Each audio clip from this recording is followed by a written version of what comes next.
मैं केवल एक बात कहना चाहता हूं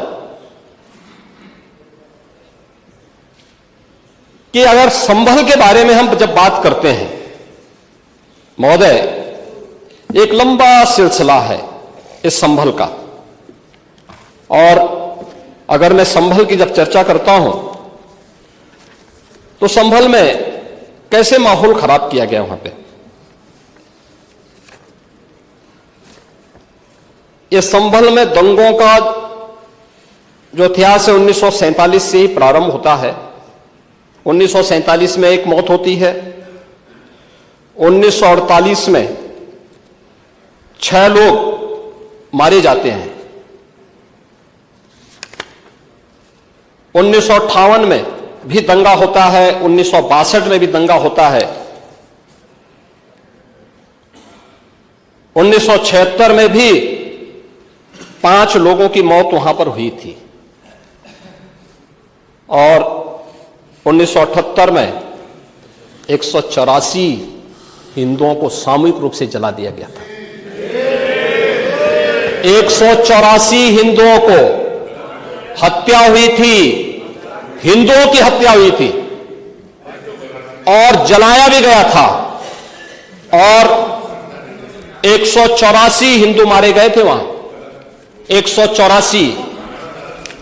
मैं वही तो कह रहा हूं ना, आप उस सच को स्वीकार नहीं करेंगे, आप उस सच्चाई को स्वीकार नहीं करेंगे, और लगातार कई महीनों तक वहां कर्फ्यू था। 1980 में फिर दंगा हुआ था,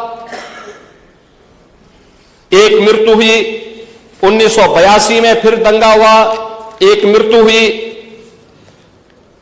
1986 में 4 लोग मारे गए, और 1990 फिर 1992 में 5 मौतें हुई, 1996 में 2 मौतें हुई।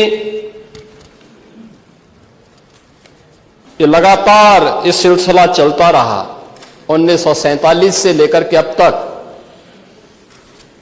209 हिंदुओं की निर्मम हत्या वहां हुई है संभल के अंदर, 209 हिंदुओं की, और एक भी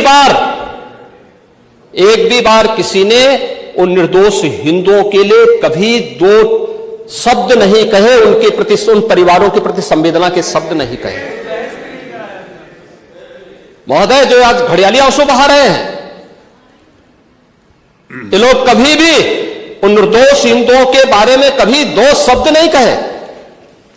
वहां पर 1978 में जो दंगा हुआ था महोदय, किस प्रकार की स्थिति थी। एक वैश्य जिसने सबको उधार दे रखा था पैसा, और उस बात को मानता था कि साहब मैं तो सबको पैसा देता हूं, मेरे यहां तो सब व्यवसाय के साथ जुड़े हुए हैं। अगल बगल के हिंदू दंगा होने के बाद उनके घर में इकट्ठे होते हैं। इकट्ठा होने के बाद उनको घेर लिया जाता है। घेरने के बाद वो बोलते हैं, भाई आप हमें क्यों घेर रहे हैं। कहा जाता है, नहीं, क्योंकि तुम इन हाथों से पैसा मांगोगे, इसलिए उनके हाथ काटे जाते हैं, फिर उनके पैर काटे जाते हैं, और फिर उनका गला रेंत करके हत्या होती है। ये लोग सौहार्द की बात करते हैं, शर्म नहीं आती इन लोगों को सौहार्द के बारे में चर्चा करने की। 1978 से जो मंदिर आज निकल रहा है, 1978 से इन लोगों ने कभी खोलने नहीं दिया उस मंदिर को, जो आज बजरंगबली का मंदिर निकल रहा है। जो वहां पर आज 22 कुएं किसने बंद किए थे, इन 22 कुओं को भी वहां पे बंद किया गया, और वहां का माहौल इतना तनावपूर्ण किसने बनाया था। ये पत्थरबाज कौन थे। एक भी गिरफ्तारी बिना साक्ष्य के नहीं हो रही है।